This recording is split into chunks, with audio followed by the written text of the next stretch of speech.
మధురం నీ వాక్యం నా త్రోవకు దీపం నీ వాక్యం. యేసు నామంలో మీకు శుభములు సమృద్ధిగా కలుగునుగాక. మధురం నీ వాక్యం అనే కార్యక్రమానికి స్వాగతం. ఈరోజు మనం ఉపవాసం యొక్క శక్తి అనే అంశం 18వ భాగం ధ్యానించుకుందామండి. ఈరోజు ఏలియా ఉపవాసంను గురించి ధ్యానించుకుందాము. మధురం మధురం నీ వాక్యం నా త్రోవకు దీపం నీ వాక్యం. నిన్నటి దినాన మోషే ఉపవాసాన్ని గురించి ధ్యానించుకున్నాము. ఈరోజు ఏలియా అండి. 1వ రాజుల గ్రంథంలో 17వ అధ్యాయం నుంచి 2వ రాజుల గ్రంథం 2వ అధ్యాయం 13 వరకు ఒక్కసారి మీరు కదలకుండా చదువుకోవాలి. దేవుని యొక్క వాక్యము శక్తి గలదన్నమాట. ఆ దేవుని వాక్యాన్ని వినే ఆ శక్తిని పొందారు మోషే కానీ ఏలియా కానీ అన్నమాట. ఉపవాసం అంటే దేవుని యొక్క సన్నిధిలో వసించుట. ఇప్పుడు మీరు దేవుని యొక్క వాక్యాన్ని వింటున్నారు అంటే దేవుని సన్నిధిలో ఉన్నారనమాట. ఎందుకంటే దేవుడే వాక్యం కనుక ఆయన వాక్యాన్ని వింటూ ఉన్నప్పుడు ఆ వాక్యంలో ఉన్న శక్తి మనలోకి వెళ్తుంది. అలా మనము దేవుని యొక్క వాక్యాన్ని వింటూ ఉండాలి, ధ్యానించాలి, పాటించాలి. మనకి మోషేలాగా శక్తి రోజు రోజు వస్తుందన్నమాట. అలాగే ఏలియా కూడా నిన్నటి దినాన్ని నేను చెప్పాను కదండి, ఏంటంటే ఉపవాసం అంటే దేవుని యొక్క సన్నిధిలో దేవుని స్వరాన్ని వినడము, దేవుని యొక్క శక్తిని పొందడము, దేవుని యొక్క ఆలోచనలని గర్భం ధరించడం అన్నమాట. ఇప్పుడే నేను ఇది ఇట్లా ఛార్జింగ్ పెట్టి చూస్తే ఇక్కడ ఏమొస్తుందంటే ఇన్ఫర్మేషన్ 100% ఛార్జింగ్ అని వచ్చిందనమాట. అప్పుడు 100% అంటే ఇంకా ఫుల్ అయిపోయిందనమాట ఛార్జింగ్. అలాగే ఇది దేవుడు అనుకుంటే ఇది వచ్చేసి ఎలైజా అనమాట, ఏలియా. ఇలా దేవుని యొక్క సన్నిధిలో ఆయన దేవుని వాక్యం వింటూ దేవుని యొక్క చిత్తం చేస్తూ దేవుని శక్తిని పొందాడండి. మనం ఎంతగా దేవుని చిత్తం చేస్తామో దేవుని వాక్యాన్ని విని అంతగా శక్తిని పొందుతామన్నమాట. అందువల్లనే మనకొచ్చే శక్తి, మన ఆరోగ్యం కూడా. నేను స్వస్థత కొరకు ప్రార్థన అనే ఒక చిన్న పుస్తకం రాశాను, మీకు చూపించాను కూడా. అందులో కూడా దేవుని యొక్క మాటని చెప్పాను, నా మాటలు కాదండి. నిర్గమకాండం 15లో దేవుడు వాళ్ళతో మాట్లాడతారనమాట. 25 నుంచి కూడా మీరు తీసుకుంటే అక్కడ మారా అనే చోటికి వచ్చినప్పుడు అక్కడ నీళ్లు చేదుగా ఉంటాయి. అప్పుడు మోషే ప్రార్థించినప్పుడు దేవుడు ఒక కొయ్యను చూపిస్తారు, చెట్టు కొయ్య. ఆ కొయ్య విరిచి నీళ్ళలో వేయమంటే అలాగే చేస్తాడు మోషే, యావే చెప్పినట్లుగా. అప్పుడు చేదు నీళ్ళు తీయగా అయిపోతాయి అన్నమాట. అంటే దేవుని యొక్క వాక్యమే కొయ్య. అంటే యేసుప్రభు సిలువలో మన కొరకు మరణించారు కదండి. అంటే ఆ సిలువ మన స్వస్థతకి మూలం అన్నమాట. Cross is the source of healing. బాడీకే కాదు, మన ఆత్మకి. మన పాపమంతా పోతుంది యేసు రక్తంలో.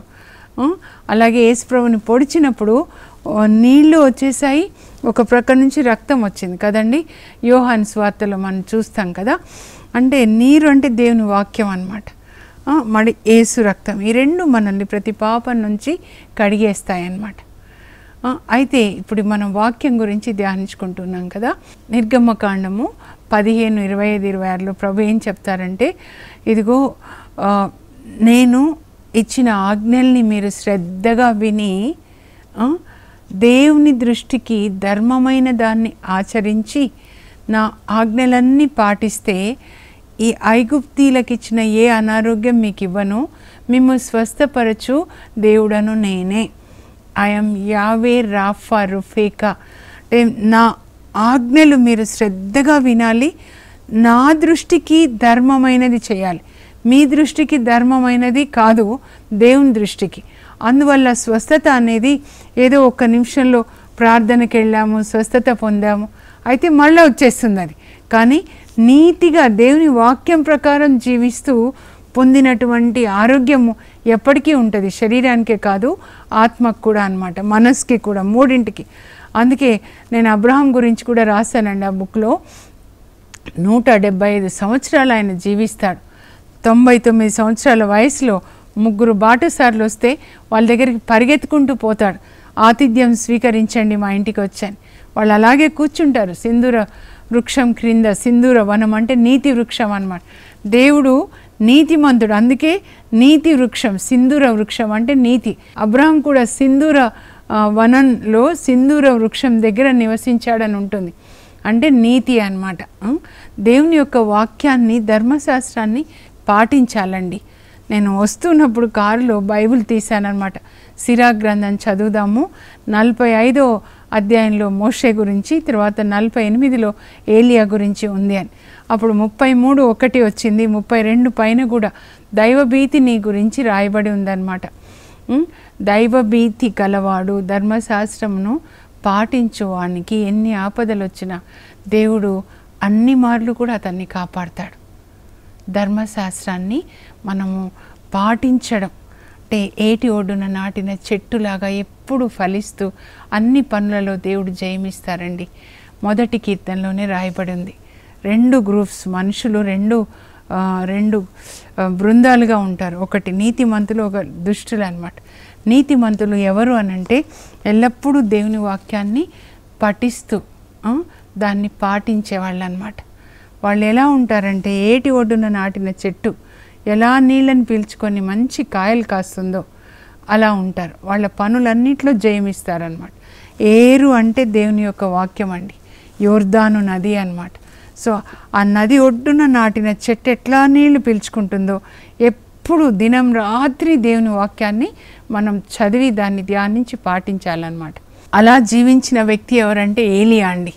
ఏలియాని గురించి ఒక మాట నేను దాదాపు 25 సంవత్సరాల క్రితం కావచ్చు ఒక బైబిల్లో చదివానండి. ఏమని ఉందంటే ఆయన గురించి రాయబడి, his only luxury was listening to the word of God. His only luxury was listening, talking to God అంట. దేవుడు చెప్పింది వినడము, దేవునితో మాట్లాడము, అది ఒక్కటే ఆయన లగ్జరీ. అంటే వైభవం అని చెప్పాలండి. అంత ఆనందం అన్నమాట. నిజంగా నేను కూడా అనుకుంటాను, ఎంత ఆనందం ఉంటుంది, ఎంత సంతోషం ఉంటుంది దేవుని యొక్క వాక్యం. ఇర్మియా కూడా అంటాడు, నీ వాక్యము నా మనస్సుకి హృదయానికి ఆనందాన్ని ఇచ్చింది అని. తేనెలాగా ఉంది అంటాడు ఎజెకియెల్. దావీదు కూడా అలాగే తేనెలాగా ఉంది అని చెప్తాడనమాట. నిజంగా దయనీయమైన పరిస్థితి అన్నీ నాకు ఎవరిని గురించి అనిపిస్తుందంటే, మనం క్రిస్టియన్స్గా ఉండి బైబిల్ చదవకుండా ఊరికి అలా వెళ్ళి వస్తారు చూడండి, ఆత్మ కన్నులు తెరవబడలేదు, గుడ్డిగా ఉండి ఊరికి అట్లా వెళ్ళి వచ్చేవాళ్ళు. ప్రభా అందుకే ఆత్మ కన్నులు తెరవండి నాయన, పరిశుద్ధ ఆత్మనిచ్చి. దావీదు ప్రార్థన చేస్తాడు 119వ కీర్తన 18వ వచనంలో, ప్రభా నా కన్నులు తెరువు, నేను ధర్మశాస్త్రం నందలి అద్భుత విషయాల్ని నేను చూడాలి. అదే అండి ధన్యమైన జీవితం అన్నమాట. దేవుని యొక్క వాక్యం ఇదే మన ఐశ్వర్యం, మన హృదయంలో దాచుకునే ఐశ్వర్యం, మన మనసులో దాచుకునే ఐశ్వర్యం అన్నమాట. అందుకే ఇర్మియా 31లో 34 ప్రభు అంటారు, నేను నా చట్టాలన్నీ మీ హృదయంలో రాసి, మీ మనసులో రాసి, మీరు వాటిని పాటించేలాగా నేను మీకు ప్రేరణ, కోరిక కలుగజేస్తాను. అది నూతన నిబంధన అన్నమాట. సో అలా మనం ప్రార్థించాలండి. నేను అప్పుడప్పుడు వింటాను, పూజలు పెట్టిస్తారు కదా, ఎవరైనా ఇలా పెట్టిస్తారా, మా బిడ్డలకి పరిశుద్ధాత్మనివ్వండి, మాకు పరిశుద్ధాత్మనివ్వండి, మా బిడ్డలు బైబిల్ గ్రంథాన్ని చదివి దాని ప్రకారం దేవుని చిత్తం చేయాలి, ఆ దేవుని చిత్తం చేయాలి అని వాళ్ళు తపించిపోవాలి అని ఎవరైనా పెట్టిస్తారా అని చూస్తుంటాను అన్నమాట. ఈ లోక విషయాల కొరకు కాదండి యేసుప్రభు వచ్చింది. మనము యేసుప్రభులాగా పరిశుద్ధంగా జీవిస్తూ, యేసుప్రభులాగా తండ్రి చిత్తాన్ని చేస్తూ ఈ లోకంలో దేవుని రాజ్యాన్ని స్థాపించడానికి అన్నమాట. అలా దేవుని రాజ్యాన్ని స్థాపించాడు మోషే, మనం చూసాము. ఇప్పుడు మన ఏలియాని చూస్తున్నాము. 1వ రాజుల గ్రంథంలో 17వ అధ్యాయం నుంచి అండి మీరు చదవాలి. ఈయన కూడా 40 దినాలు ఉపవాసం చేస్తాడు. యాక్చువల్గా 40 దినాలు కాదండి, ఆయన జీవితం అంతా ఉపవాసమే. ఉపవాసం అనగా దేవునితో వసించుట. ఇది దేవుడు, ఇది ఏలియా అన్నమాట. ఇప్పుడు దేవుని సన్నిధిలోనే ఉంటున్నాడు, దేవుని యొక్క వాక్యాలు వింటున్నాడు, దేవుని శక్తిని పొందుతున్నాడు. దేవుడు ఏది చెప్తే అది చేయడం తప్ప ఆయనకి ఇంకొక జీవితం, ఇంకొక ఆశ్రయం లేదనమాట. యేసుప్రభు చూడండి, లూకాసు వార్త 2వ అధ్యాయంలో వాళ్ళు పాస్క పండుగకి వెళ్తారు కదా, మరియ తల్లి, జోజప్ప గారు, యేసుప్రభు, బాలయేసు 12 సంవత్సరాలు బాబు వెళ్ళి అక్కడ మరి అక్కడే దేవాలయంలో ఉంటాడనమాట. వేద పండితుల మధ్యలో కూర్చొని వాళ్ళని ఈ వేదాలని గురించి ప్రశ్నలు అడుగుతూ ఉంటాడనమాట. అడుగుతున్నప్పుడు అమ్మ ఎంత తెలివి. అప్పుడు వాళ్ళ అమ్మ నాన్న వస్తుంటే దేవాలయంలోకి మా అమ్మ నాన్న చెప్పారని చెప్పుంటాడు.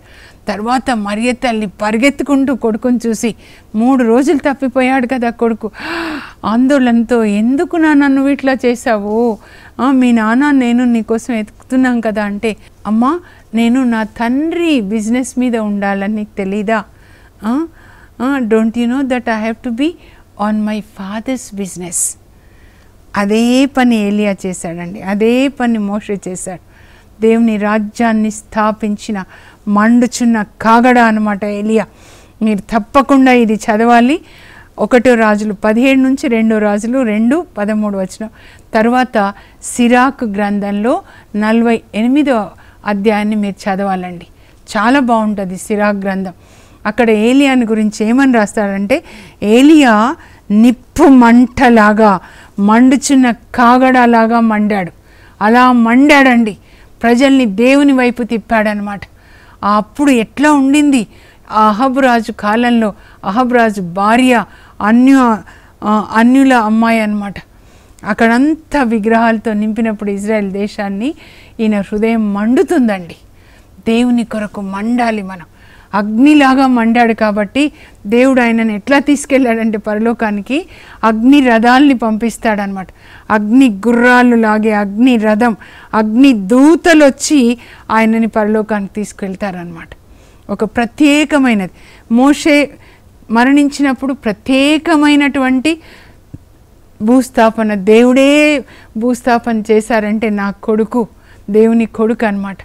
ఇక్కడ ఏలియా ప్రత్యేకంగా ఎందుకు అనంటే మనం చూద్దాము. జెజబెలు అంటుందన్నమాట, ఇదిగో నువ్వు నా ప్రవక్తల ప్రాణాలు తీసావు కదా, 19వ అధ్యాయం 1 రాజులండి ఇప్పుడంతా. నువ్వు నా ప్రవక్తల ప్రాణాలు ఎట్లా తీసావో, రేపు ఈ పాటికి నీ ప్రాణాలు తీయకపోతే నా దేవతలు నా ప్రాణాన్ని బలిగొందురుగాక అని అట్లా భయపడుతుందన్నమాట జెజబెల్. కానీ ఆ టైంలో, ఒక టైంలో ఏలియా కూడా భయపడతాడండి. మనకి శరీరం ఉంది కదా, శరీరంలోంచి కొన్నిసార్లు డిప్రెషన్ అవన్నీ మాకు కూడా వస్తాయి దైవజనులకి. వాళ్ళకి ఉండే బాధలు వాళ్ళకే తెలుస్తుంది. మీ ముందు ఇలా కనబడగానే చాలా చాలా ధన్యత అని అనుకోకండి. మీరు ప్రార్థించండి మా కొరకు, అందరు దైవజనుల కొరకు, మీ ప్యారిష్ ప్రీస్ట్ కొరకు, మీ బిషప్ తండ్రి కొరకు, అందరు బిషప్ తండ్రుల కొరకు, పరిశుద్ధ తండ్రి గారి కొరకు, దివ్యవాణి కొరకు ప్రార్థించండి, సాయం చేయండి. అయితే ఇప్పుడు మనం 1 రాజుల గ్రంథం 17వ అధ్యాయానికి వెళ్దామండి. అప్పటి వరకు ఏలియా ఎక్కడ ఉన్నాడు? ఆయన దేవుని సన్నిధిలో ఉన్నాడు.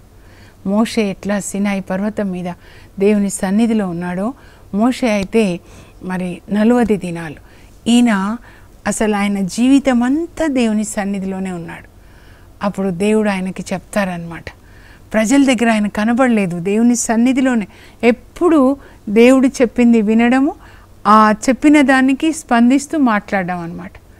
Listening to what God says and responding to God's word అనమాట. అంతే, దేవుడు చెప్పింది వినడము, దానికి స్పందించడం, అదే ప్రార్థన అంటే. మరియ తల్లి కూడా విన్నారు. లూకాస్ వార్త 1వ అధ్యాయంలో దేవుడు చెప్పింది, దానికి స్పందించారనమాట. మీ మాట చొప్పునే నాకు జరుగునుగా. కానీ మనం కూడా ఇలా దేవుని మాట చొప్పున జీవించాలండి. అప్పుడు దేవుని రాజ్యాన్ని స్థాపిస్తామన్నమాట. ఇలా కాకుండా శరీర కోరికల ప్రకారం జీవిస్తే అది చీకటి, అవినీతి రాజ్యం, సాతాన్ రాజ్యం అన్నమాట. అవినీతి వృక్షాలుగా అవినీతి ఫలాలు ఫలిస్తే అవి తిన్నవాళ్ళు కూడా అవినీతి పరులైపోతారు. కానీ మనం నీతి వృక్షం, ఒక మోషేలాగా, ఏలియాలాగా మనం ఉంటే ఈ నీతి వృక్షాలు, నీతి ఫలాలు ఫలిస్తే తరువాత తరం వాళ్ళు కూడా ఆ నీతిమంతులుగా ఉంటారనమాట. చాలా ముఖ్యమైనది. నీవు తర్వాతి తరం వాళ్ళకి నీతి వృక్షంగా నీతి ఫలాలను అందిస్తున్నావా, అవినీతి వృక్షంగా అవినీతి ఫలాలను అందిస్తున్నావా? నీతి ఫలాలంటే దేవుని రాజ్యం, అవినీతి ఫలాలంటే ఈ లోక సాతాన్ రాజ్యం అన్నమాట. సో ఇప్పుడు 1 రాజుల గ్రంథం 17 అధ్యాయంలోకి వెళ్దామండి. అక్కడ ఇజ్రాయేలు దేశం పరిస్థితి ఎలా ఉంది అంటే, ఆ సమయంలో అహబ్ రాజుగా ఉంటాడండి. ఆయన భార్య ఇజ్రాయేల్ వనిత కాదు, ఆమె సీదోను రాజు ఎద్బాల్ కుమార్తె, అన్యురాలన్నమాట. ఆమె అందంగా ఉంటుందని బాహ్యాన్ని చూసి పెళ్లి చేసుకొని ఆమెను తీసుకొని వస్తాడు. మహారాణి వచ్చేటప్పుడు అక్కడి నుంచి బాలు దేవతల విగ్రహాలను తీసుకొని వస్తుంది, అలాగే ప్రవక్తల్ని కూడా తీసుకొస్తుంది పూజ చేయడానికి అన్నమాట, 450 మందిని. ఇంకొక దేవత ఏంటంటే అషేరా అన్నమాట, వాళ్ళని కూడా ఒక 400 మందిని. బాలు దేవుడు అంటే వానదేవుడు అన్నమాట, ఇంకా అషేరా అంటే భూదేవి అన్నమాట. సో వర్షం పడినప్పుడు ఇలా ఈ భూ మీద కలుసుకొని పంట పండుతుంది, అది వాళ్ళ విశ్వాసం అన్నమాట. సో ఆమె ఏం చేస్తుందంటే, ఇక్కడ ఇజ్రాయెల్ దేశంలో సమాజ మందిరాలు, దేవాలయాలు ఉంటాయి కదండి, సినగోగ్స్ అంటారు. అక్కడ మరి దైవజనులని చంపేసి అక్కడ మరి ఇవన్నీ పెట్టేసి అందరూ ప్రజలు ఆ బాలుదేవుని ఆరాధించేలాగా ఆమెకి భయపడతారు. దైవజనులను చంపుతుంది. నేను అనుకుంటాను, ఉపాధ్య అంటాడు ఏలియాతో, మరి జెజబెలు దైవజనులని ప్రవక్తల్ని చంపిస్తుంటే 100 మందిని నేను దాచిపెట్టి గుహల్లో దాచిపెట్టి నేను వాళ్ళని పోషిస్తున్నాను అంటాడు. అప్పుడు ప్రభు నాతో మాట్లాడారు, ఇలా ఎంతమందిని చంపితే ఆయన 100 మందిని దాచిపెట్టాడు గబగబా ఇలా లైన్లో ఉన్నప్పుడు ఒకరొక్కరిని అంటే ఎంత ఎలాంటి వ్యక్తి చూడండి. జెజబెల్ అనే మాటకి ప్రిన్సెస్ ఆఫ్ సేటన్ అంటే సాతాన్ యొక్క రాకుమార్తె, దేవుని రాజ్యాన్ని దైవజనులని చంపేయడం అన్నమాట. అప్పుడు పాత నిబంధనలో శరీరంలో చంపేస్తే, ఇప్పుడు పాపం చేయించి దైవజనులని దేవుని బిడ్డల్ని ఆత్మని చంపేయడం అన్నమాట. అందుకే తియతైరా సంఘంలో జెజబెల్ స్పిరిట్ని మీరు ఎందుకు అనుమతిస్తున్నారని ప్రభు మాట్లాడతారనమాట. ఇక్కడ ఉన్న స్పిరిట్ అక్కడ ప్రకటన గ్రంథంలో ప్రభు మాట్లాడుతున్నారు. సో ఇక్కడ 17 అధ్యాయానికి వద్దామండి. ఇజ్రాయెల్ దేశమంతా కూడా మరి అహబ్ రాజు కాలంలో వాళ్ళు బాలు దేవతల్ని ఆరాధిస్తున్నారు. అంటే అంతా కాదండి, ఇంకా ప్రభు కోసం నిలబడిన వాళ్ళు ఉన్నారు. అయితే చాలా వరకు భయపడి మరి ఆ జెజబెల్కి భయపడి, ఎందుకంటే అహబ్ రాజుగా ఉంటాడు, కానీ ఒక పప్పెట్ కింగ్ లాగా అన్నమాట. అధికారం అంతా ఆమె చేతిలో ఉంటుందన్నమాట. ఎంత అధికారం చూద్దాం మనము. అయితే ఇంకా ఆ టైంలో దేవుడు మాట్లాడతారండి. ఇజ్రాయేలు ప్రజలు, దేవుని బిడ్డలు ధర్మశాస్త్రాన్ని దేవుణ్ణి విడిచిపెట్టి ఇలా ఉన్నప్పుడు అప్పుడు దేవుడు ఏలియాకి చెప్తాడు, ఏలియా నీవు వెళ్ళి నా మాటగా అహబ్ రాజుకి చెప్పు అని చెప్తాడనమాట. ఇప్పుడు దేవుడు చెప్పాడు, ఏలియా ఆ మాటని స్వీకరించాడు. మనం ఉపవాసం చేసినప్పుడు దేవుని యొక్క ఆలోచనలు మనలోనికి వచ్చేస్తాయి, మనం వాటిని గర్భం ధరించి కంటామన్నమాట. అప్పుడు వెళ్ళి ఏలియా గొంగళి కప్పుకొని ఉంటాడండి, నడుముకి బెల్ట్ ఉంటుంది, నడుముకి దట్టి బెల్ట్ ఉంటుంది. అప్పుడు అహబ్ రాజు యొక్క కొలువులోకి వస్తాడు. అహబ్ రాజు సింహాసనం మీద ఉంటాడు, అక్కడ జ్ఞానులు ఇంకా చాలామంది మంత్రులు ఉంటారు కదా. అప్పుడు ఈయన ఇలా గొంగళి కప్పుకొని వస్తే వాళ్ళకి ఒకలాగా వింతగా చూస్తారనమాట. అప్పుడు ఏమంటాడంటే, అహబ్ రాజు ఇలా అని చూస్తుంటే, నేను యావే సన్నిధిలో ఉండు యావే భక్తుడన్, దేవుని యొక్క సన్నిధిలో ఉన్నాడనమాట. మోషే సినాయి పర్వతం మీద మేఘం మధ్యలో తేజస్సు మధ్యలో ఉన్నట్లుగా ఏలియా ఎప్పుడూ దేవుని సన్నిధిలో ఉన్నాడు. నేను ఆజ్ఞాపించిననే తప్ప ఈ దేశంలో కొంతకాలము మంచు కానీ వాన కానీ కురియదు. అప్పుడు వాళ్ళు నవ్వి ఉంటారు, ఏంటి ఈ పిచ్చివాడు చెప్తేనే వర్షం వస్తుందా అని నవ్వుకుంటారు. కానీ 3.5 సంవత్సరాలు అలాగే ఉంటుందండి. ఆ తర్వాత 3.5 సంవత్సరాల కరువు వచ్చినప్పుడు మరి సారేఫతు విధవరాల దగ్గరికి వెళ్ళమంటాడనమాట దేవుడు. ఏది చెప్తాడు, ఎక్కడ ఉన్న దేవుని సన్నిధి ఆయనతో ఉంటుందండి. ఏదో సారేఫత్ వెళ్ళి ఇక్కడ వద్దు, ఇజ్రాయెల్ దేశం వద్దు అని. అప్పుడు సారేఫత్ పైన ఉంటుంది. మీరు పాలస్తీనా, మీరు బైబిల్లో 3వ పటం చూస్తే అక్కడ యేసుక్రీస్తు కాలం నాటి పాలస్తీనా, ఇజ్రాయెల్ దేశానికి పైన మధ్యధరా సముద్ర తీరాన అక్కడ ఉంటుందన్నమాట, కోస్టల్. సారేఫత్ వెళ్తాడు. అక్కడ ఒక విధవరాలు పుల్లలు ఏరుకుంటుంటే, అమ్మ కొంచెం నీళ్లు తెస్తావా ముంతలో. ఆమె అలా వెళ్ళబోతుంటే అలాగే ఒక చిన్న రొట్టె కూడా చేసుకొని తీసుకురమ్మని. ఆమె అంటదయ్యా, నువ్వు చూస్తే దైవ భక్తుల్లాగా అనిపిస్తున్నావు. ఆమెకు కూడా తెలుస్తుంది అనమాట. సారేఫత్ అంటే అక్కడ ఇజ్రాయెల్ ప్రజలు కాదు, అన్యురాలు, కానీ ఆమె కూడా ఈయన లోపల, ఈయన ముఖంలో కానీ ఆయనలో ఒక పరిశుద్ధతను చూస్తుంది, ఒక తేజస్సు చూస్తుంది అనమాట. అయ్యా, నేను చెప్తున్నా, మా ఇంట్లో కొంచెం పిండి, కొంచెం పిడతల నూనె, దాంతో ఒక రొట్టె చేసుకొని నేను నా కొడుకు తిని చనిపోదాం అనుకుంటున్నా. అప్పుడు దేవుడు ఆయనతో మాట్లాడతారనమాట. ఏలియాతో దేవుని సన్నిధి, ఇదిగో అమ్మా, యావే ఇలా చెప్తున్నాడమ్మా, యావే నేల మీద వానలు కురిపించే వరకు నీ కుండలో పిండి కానీ పిడతలో నూనె కానీ తరిగిపోవు అని. తర్వాత చూస్తే ఆమె రొట్టె తీసుకొని వస్తుందండి, తింటాడు. ఇంటికి వెళ్ళిన తర్వాత చూస్తే కుండలోంచి పిండి పెరుగుతుంది, పిడతలో నూనె పెరుగుతుంది. 3.5 సంవత్సరాలు అనమాట. అంటే దేవుని యొక్క మాట అనమాట. తర్వాత మీరు చదివితే అంతా చదవండి. అక్కడ ఆమె కొడుకు సారేఫత్ విధవరాలు ఇంట్లోనే ఈయన ఉంటున్నాడు కదా, ఆమె కొడుకు చనిపోతే అప్పుడు దేవుడు మరలా చెప్తారు. ఈయన ఎప్పుడు దేవుని యొక్క శక్తి అలా ఉంటుంది కదా ఏలియాలో. అప్పుడు ఈ బాలునికి మరల ప్రాణంలో వచ్చునుగా అనగానే బాబుకి ప్రాణాలు వస్తాయండి. అంటే ఏలియా ఎవరిని కలిగి ఉన్నాడు? దేవుని శక్తి అన్నమాట. సృష్టిలోనే మొదటిసారిగా మరణించిన వ్యక్తిని లేపింది ఏలియా అన్నమాట. ఇలాంటి అగ్నిలాగా మండేవాళ్ళు ఇప్పుడు కావాలండి.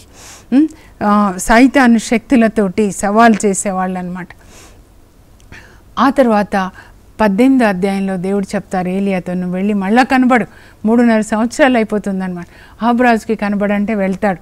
అహబ్రాజు ఆయనను చూసి గుర్తుపడతాడు, అదే దుప్పటి అట్లానే ఉన్నాడు అని. నీ వల్ల పీడ పట్టింది, యూ ట్రబుల్ మేకర్, నీ వల్ల ఇజ్రాయెల్ దేశానికి పీడ పట్టింది అంటాడు రాజు చూడగా. నా వల్ల కాదు, నీ వల్లనే పీడ పట్టింది. కార్మెల్ కొండ మీదకి ఇజ్రాయెల్ ప్రజలందరినీ రేపు తీసుకొని రా, నేను రుజువు చేస్తాను. అలాగే ఆ బాలు ప్రవక్తల్ని కూడా తీసుకొని రా అంటాడు. అప్పుడు అషేర ప్రవక్తలను కూడా తీసుకురమ్మంటాడు. 450 మంది ప్రవక్తలు వచ్చేస్తారు. తెల్లవారుజామున ఇజ్రాయెల్ ప్రజలందరూ వచ్చేస్తారు. అహబ్రాజు కూడా వచ్చేస్తాడు కార్మెలు కొండ మీద. అక్కడ దేవుని యొక్క సన్నిధితో నింపబడుతుంది. ఇంకా వీళ్ళు ఈ ప్రవక్తలు, బాలు ప్రవక్తలకున్న ఆ అంధకార శక్తి అంతా బంధిస్తాడు. దేవుని మహిమతో ఈ కొండ నింపబడను గాక, కార్మెలు కొండ. అప్పుడు వాళ్ళకి చెప్తాడు, బలిపీఠం మీద ఎద్దును కోసి ముక్కలు చేసి మీరు ఆరాధించే ఆ దేవుణ్ణి అగ్నిని పంపించమనండి, అప్పుడు నమ్ముతారు. మీరు ముట్టించొద్దు, కానీ దేవుణ్ణి అడిగి అగ్నిని పంపించండి. వాళ్ళు ప్రార్థన చేస్తే ఏం జరగదు. ఇజ్రాయెల్ ప్రజలతో చెప్తాడు, మీరు ఎంతకాలం అని ఇద్దరు దేవుళ్ళని ఆరాధిస్తారు? యావే దేవుడైతే ఆయనను ఆరాధించండి, మరి బాలు దేవుడైతే ఆయనను ఆరాధించండి. ఇప్పుడు నేను ప్రార్థన చేస్తాను, ఎవరైతే అగ్నిని పంపిస్తారో ఆయనని నిజమైన దేవుడు, సరేనా అని అడిగితే వాళ్ళు సరే అంటారనమాట. అప్పుడు ఆ బలిపీఠం మీద ఆయన ఎద్దుని కోసి అప్పుడు ఆయన ప్రార్థన చేస్తాడు, ఇజ్రాయేల్ దేవ. అప్పుడు ఏలియా ప్రార్థన చేస్తాడండి, చాలా ముఖ్యమైనది. 18:35 1వ రాజులు అనమాట. అబ్రాహాము, ఇస్సాకు, యాకోబులు కొలిచిన దేవా, ఇదిగో ఈ ఇజ్రాయేలు ప్రజలు నీవే దేవుడని నమ్మాలి, నేను నీ సేవకుడని వాళ్ళు తెలుసుకోవాలి. 2 things, let them know that you are their God and I am your servant అని తెలుసుకోవడానికి అగ్నిని పంపించండి అని ప్రార్థన చేస్తాడు. ముగించాడో లేదో పరలోకం తెరవబడి అగ్ని దిగొచ్చి ఆ బలిని దహించి వేస్తుందండి. అప్పుడు ఇజ్రాయేల్ ప్రజలందరూ కూడా యావే దేవుడు, యావే ఒక్కడే దేవుడు అని అందరూ కూడా దేవుణ్ణి నమ్ముతారండి, దేవుని వైపు తిప్పబడతారనమాట. అక్కడ విలాప గ్రంథాలు 5:21 ఉంటుంది, 80వ కీర్తనలో కూడా 3:7-19 వచనాల్లో ఉంటుంది. అక్కడ ఏంటి ప్రార్థన అంటే, విలాప గ్రంథాలు అంటే ఇర్మియా ప్రార్థన చేస్తాడు, ప్రభా turn our hearts towards you, if you turn we will be turn. దేవుడే దిగి వచ్చి అగ్ని రూపంలో పరిశుద్ధాత్మ అగ్ని ఇక్కడ బలిని దహించి వేయడం కాదండి, ఆ ఇజ్రాయేల్ ప్రజల మీదకి ప్రజల్లోనికి పరిశుద్ధాత్మ వెళ్ళి వాళ్ళ హృదయాల్ని దేవుని వైపు తిప్పాడనమాట. మనందరి హృదయాలు కూడా కింద వాటి మీద కాకుండా దేవుని వైపు దేవుడు తిప్పుదురుగాక. మన భారతదేశానికి రక్షణ, ప్రపంచానికి రక్షణ, అందరూ యేసు ప్రభువుని ప్రకటించాలి, ప్రతి నాలుక వంగాలి అన్నమాట. ఆ తర్వాత ఏలియా ప్రార్థిస్తాడు వర్షం కొరకు. 7 సార్లు ప్రార్థించిన తర్వాత దేవుడు వర్షాన్ని ఇస్తారు 3.5 సంవత్సరాల తర్వాత. ఇంకా అహబ్ రాజు ఇంటికి వెళ్ళడానికి వర్షం అన్నమాట. అప్పుడు ఆ రథానికి ముందు అహబ్ రాజు రథానికి ముందు నడుము కట్టుకొని అడవిలో ఆయనకి దారి చూపిస్తాడు. అంత ప్రేమిస్తాడు రాజును కూడా అన్నమాట. ఇంటికి వెళ్ళిన తర్వాత అహబ్ రాజు జెజబెల్కి చెప్తాడు, ఈరోజు ఎంత అద్భుతం జరిగింది తెలుసా, మీ ప్రవక్తలందరూ ప్రార్థించారు ప్రొద్దు నుంచి మధ్యాహ్నం వరకు 450 మంది, అగ్నిని పంపించమని ఏం కాలేదు, కానీ ఏలియా చిన్న ప్రార్థన చేయగానే అగ్నిని దేవుడు పంపించేశారు తెలుసా అని చెప్తుంటే ఆమె కోపం వచ్చేస్తుంది అనమాట. ఎందుకు కోపం వస్తుందంటే ఈ 450 మందిని చంపేస్తాడనమాట ఏలియా, దేవుని యొక్క చిత్త ప్రకారం చేస్తాడండి. అప్పుడు ఆమె అంటుంది, నిన్ను రేపు ఈ పాటికి చంపపోతే చూడు అంటే ఆయన భయపడి ప్రాణాలు కాపాడుకోవాలని భయపడి పారిపోతాడంట. పారిపోయి ఒక రేగు చెట్టు కింద కూర్చుని అప్పుడు చనిపోవాలనుకుంటాడంట. అప్పుడేమో పారిపోతాడు, ఇక్కడేమో రేగు చెట్టు కింద నేను చచ్చిపోతే బాగుండు, అంత డిప్రెషన్. కానీ దేవుడు పరలోకంచి చూస్తాడు కదండి, దేవదూత ద్వారా ఒక రొట్టెని పంపిస్తాడు, నీళ్లు పంపిస్తే లేచి తిను అంటే తింటాడు, మళ్ళీ పడుకుంటాడు, మళ్ళా లేస్తాడనమాట. మళ్ళా దేవుడు దూతను పంపించి రొట్టె నీళ్ళతో, అప్పుడు కూడా ఈ రొట్టె తిని అప్పుడు దూత చెప్తారు, నువ్వు లేచి చాలా దూరం నడవాలి లేనాన్న. అప్పుడు తిని లేచి నడుస్తాడు, 40 దినాలు నడుస్తాడనమాట. ఆయన ఆహారం ఏంటంటే జీవితం అంతా ఒక చిన్న రొట్టె. మీరు 17లో చూసినా ఇక్కడైనా ప్రతిరోజు ఒక చిన్న రొట్టె అనమాట. సెయింట్ ఫ్రాన్సిస్ ఆఫ్ అసిసి లాగా ఆహారం ఏంటంటే దేవుని యొక్క వాక్యం. అక్కడ హోరేబు కొండ మీద దేవుణ్ణి కలుసుకుంటాడండి ఆయన. అప్పుడు దేవుడు చెప్తారనమాట, ఇంకా నువ్వు చేయవలసిన పనులు ఉన్నాయి, మరి హసాయేల్ని సిరియాకి రాజుగా, జెహూని ఇజ్రాయేల్ రాజుగా, మరి నువ్వు పైకి వస్తే నీ స్థానంలో ఎలీషాని ప్రవక్తగా అభిషేకించాలి. ఆ దేవుని యొక్క మాటలు విని మళ్ళీ ఆయన దేవుడు చెప్పినట్లుగా ఎలీషాని అభిషేకిస్తాడండి. ఆ తర్వాత చివర్లో 2వ అధ్యాయంలో అగ్ని రథాల్ని పంపించి పరలోకానికి తీసుకొని వెళ్తాడు. అప్పుడు అది అందరికీ తెలుస్తుంది కదా, జెజబెల్కి సవాల్ అన్నమాట. అలా జీవితాంతము ఈ శరీరానికి ఒకటే రొట్టె తింటూ ఆత్మకి దేవుని సన్నిధిలో దేవుని యొక్క శక్తిని పొంది దేవుడు ఏది చెప్తే అది చేశాడండి.